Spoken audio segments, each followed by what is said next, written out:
Hello बच्चों, मैं नेहा चौधरी रसायन विज्ञान की प्रायोगिक कक्षा में आपका स्वागत करती हूँ।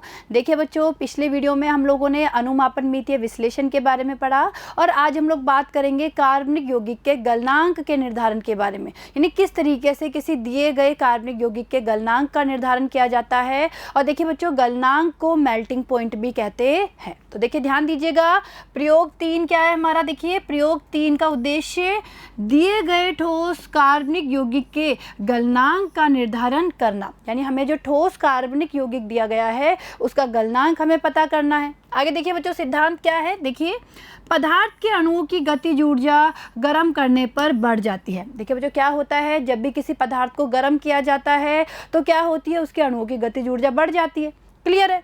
जब यह इतनी अधिक हो जाती है कि अणुओं के मध्य प्रचालित आकर्षण बलों का प्रभाव कम कर सके तो ठोस की जालक संरचना टूट जाती है और ठोस गलित होकर द्रव अवस्था में आ जाता है। देखिए तो समझिए कि जब हम किसी पदार्थ को गर्म करते हैं और गर्म करने पर गतिज ऊर्जा बहुत अधिक बढ़ जाती है, यानी पदार्थ की जो गतिज ऊर्जा है, अणुओं की गतिज ऊर्जा वो बहुत अधिक बढ़ जाती है और इतनी अधिक हो जाती है कि अणुओं के मध्य जो आकर्षण बल है उसका प्रभाव कम हो जाए तो क्या होता है, जो ठोस पदार्थ है, जो ठोस की जालक संरचना है वो टूट जाती है और ठोस पदार्थ गलित होकर कौन सी अवस्था में आ जाता है, द्रव अवस्था में आ जाता है। क्लियर है। आगे देखिए, किसी पदार्थ का गलनांक वह ताप होता है जिस पर एक वायुमंडल दाब की स्थिति में ठोस अवस्था द्रव अवस्था में बदल जाती है। देखिए बच्चों, ये हमें पता होना चाहिए, बहुत इंपॉर्टेंट पॉइंट है ये कि गलनांक होता क्या है, या हम बोल सकते हैं मेल्टिंग पॉइंट होता क्या है। तो देखिए बच्चों, गलनांक वह ताप होता है, समझिए वह ताप होता है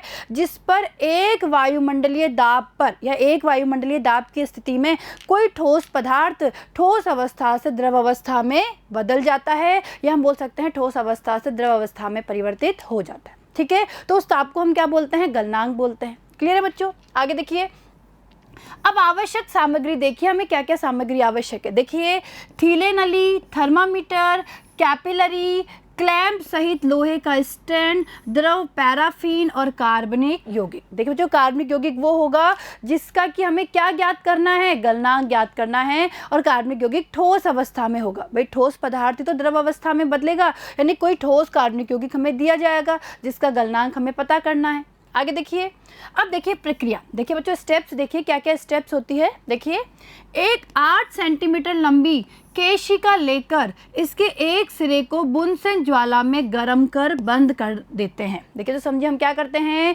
एक इसमें केशिका नली 8 सेंटीमीटर लंबी केशिका नली लेते हैं जिसके एक सिरे को हम क्या करते हैं, बंद कर देते हैं। और कैसे बंद करते हैं, बुनसेन बर्नर पर उसे गर्म करते हैं, घुमा घुमा के उसको गर्म करेंगे तो क्या होगा, उसका जो सिरा है, एक सिरा है वो बंद हो जाएगा। आगे देखिए, जिस पदार्थ का गलनांक निर्धारित करना है उसकी 100 मिलीग्राम मात्रा बारीक पीसकर केशिका में 1 सेंटीमीटर तक भर देते हैं। अब बच्चों समझिए यहाँ पर कि जिस ठोस पदार्थ का हमें गलनांक ज्ञात करना है तो सबसे पहले हम क्या करते हैं, उस ठोस पदार्थ को पीस लेते हैं, पाउडर फॉर्म में उसको कन्वर्ट कर लेते हैं बारीक चूर्ण में, और फिर केशिका में 1 सेंटीमीटर तक उसे भर देते हैं, यानी केशिका में इतना भरते हैं कि 1 सेंटीमीटर तक भर जाए। ठीक है।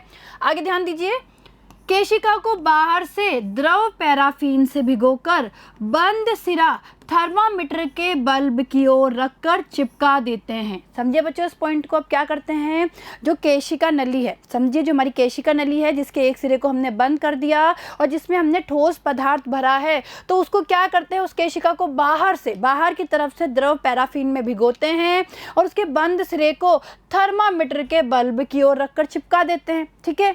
आगे ध्यान दीजिए, इस दौरान केशिका का निचला भाग और थर्मामीटर का बल्ब एक बराबर स्तर पर रहना चाहिए। तो देखिए बच्चों, यहाँ पे ये चीज़ हमें ध्यान में रखनी है कि केशिका का निचला भाग जो बंद भाग है केशिका का, और जो थर्मामीटर का बल्ब वाला भाग है वो एक स्तर पे, बराबर स्तर पे होने चाहिए या एक स्तर पे रहने चाहिए। आगे देखिए, तापमापी को समझिए, अब जो थर्मामीटर है उसे तापमापी भी बोलते हैं, तो तापमापी को ऐसे रबर कॉर्क में स्थिर करते हैं जिसमें वायु और वाष्प निकलने के लिए खांच बनी हो। और देखिए जो थर्मामीटर है या हम बोल सकते हैं जो हमारा तापमापी है उसे ऐसे रबर कॉर्क में हम लोग फिट करते हैं जिसमें क्या होता है, एक तरफ वायु या वाष्प निकलने के लिए क्या हो, खांच हो। ठीक है, यहाँ तक की बात। आगे देखिए, एक थीले नली लेकर इसमें 50 से 60 मिलीलीटर द्रव पैराफीन भरते हैं जिससे मुड़ा हुआ भाग पूरा भर जाए। आगे देखिए,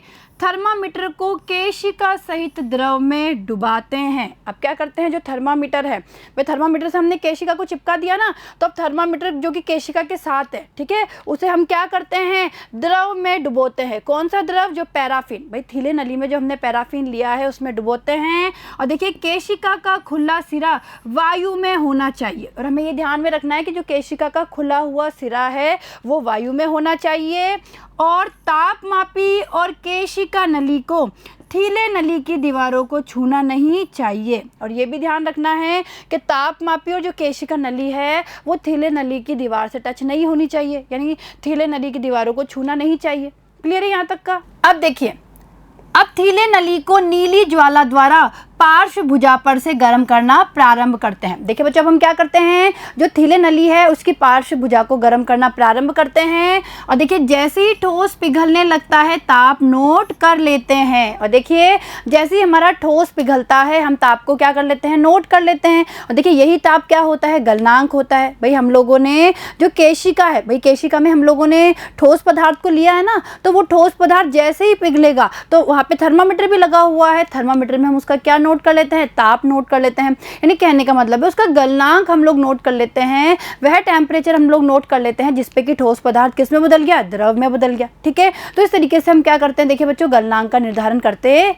ठीक है, आई बात समझ में आपको ये। तो आगे देखिए, अब देखिए बच्चों, यहाँ पे इस डायग्राम से आप इसे और अच्छे से समझ लीजिए। देखिए, एक एक डायग्राम को हम समझते चलेंगे, डायग्राम से आपको ये चीज़ और क्लियर हो जाएगी किस तरीके से ये प्रक्रिया संपन्न होती है। और देखिए, उसके बाद हम लैब में चलेंगे और लैब में भी इस प्रक्रिया को हम समझेंगे। तो देखिए बच्चों, ध्यान दीजिए। देखिए क्या है, सबसे पहले हम क्या कर रहे हैं, ये हमारी केशिका है। देखिए बच्चों, ये क्या है, केशिका है। और आप ध्यान से देखेंगे तो जो केशिका है उसके दोनों सिरे खुले हुए होते हैं। समझे बच्चों, केशिका इस तरीके की होती है, पतली सी एक नली टाइप होती है जिसके दोनों सिरे खुले हुए होते हैं। अब हम क्या कर रहे हैं, केशिका को देखिए गर्म कर रहे हैं, और घुमा घुमा के जैसे ही केशिका को गर्म करते हैं, केशिका का जो ये वाला सिरा है, देखिए जो ये वाला सिरा है ये बंद हो गया, यानी हम बोल सकते हैं सील केशिका, या हम बोल सकते हैं कि जो ये वाला सिरा है, ये वाला सिरा है, ये सिरा इसका क्या हो गया, बंद हो गया। ठीक है, यानी हम सबसे पहले क्या करते हैं, केशिका के एक सिरे को बंद कर लेते हैं, उसके लिए हम क्या करते हैं, ज्वाला में गर्म करते हैं। क्लियर है, ये बात आपको समझ में आई। अब देखिए दूसरा डायग्राम देखिए। अब देखिए बच्चों, हम लोग क्या करते हैं, एक थर्मामीटर, देखिए ये थर्मामीटर है, हम लोगों ने थर्मामीटर ले लिया है, थर्मामीटर लेते हैं और थर्मामीटर से हम केशिका को अटैच कर देते हैं। अब देखिए कैसे होता है ये, इसके लिए हम क्या करते हैं, जो केशिका है, सबसे पहले देखिए, सबसे पहले हम क्या करते हैं, देखिए बच्चों मैं यहाँ आपको बता रही हूँ, केशिका ये देखो ये बनी हुई है केशिका, ये थर्मामीटर से जुड़ी हुई है, या हम बोल सकते हैं चिपकी हुई है, चिपकी हुई बोल सकते हैं हम। देखिए बच्चों, ये हमारी क्या हो गई, केशिका हो गई जिसका ये वाला सिरा बंद है। तो सबसे पहले हम क्या करते हैं, केशिका में ठोस पदार्थ को, देखिए जो ये क्या है, ये ठोस पदार्थ है ना, केशिका में हम ठोस पदार्थ को लेते हैं। और ठोस पदार्थ को किस तरीके से लेना है, सबसे पहले ठोस पदार्थ को पीस के महीन चूर्ण बना लेना है, पाउडर फॉर्म में बदल लेना है, और उसके बाद इस केशिका में लेना है। और कितना लेना है कि 1 सेंटीमीटर तक वो पदार्थ भर जाए, यानी जो भी हम यहाँ पे ठोस पदार्थ ले रहे हैं उसको 1 सेंटीमीटर तक केशिका में भरना है। और उसके बाद क्या करना है, केशिका को हमें पैराफीन में डुबोना है, और पैराफीन में डुबोकर फिर इसे थर्मामीटर से चिपका देना है। ठीक है, तो ये क्या होगा, संसंजन बल के कारण थर्मामीटर से चिपक जाएगी। तो देखिए चिपक गई ना थर्मामीटर से, देखिए ये थर्मामीटर है और थर्मामीटर से केशिका चिपक गई। और देखिए केशिका में ठोस पदार्थ है, ये केशिका है, ये हमारा क्या है, ये थर्मामीटर है। ठीक है बच्चों, आई बात समझ में। अब हम क्या करते हैं, इससे देखिए जो ये हमने ये जो लिया है थर्मामीटर और केशिका, इसे हम कॉर्क में फिट करते हैं, या एक कॉर्क में हम स्थिर करते हैं। समझिए किस तरीके से, देखिए इस डायग्राम से आप समझ सकते हैं। देखिए बच्चों समझने की कोशिश कीजिएगा।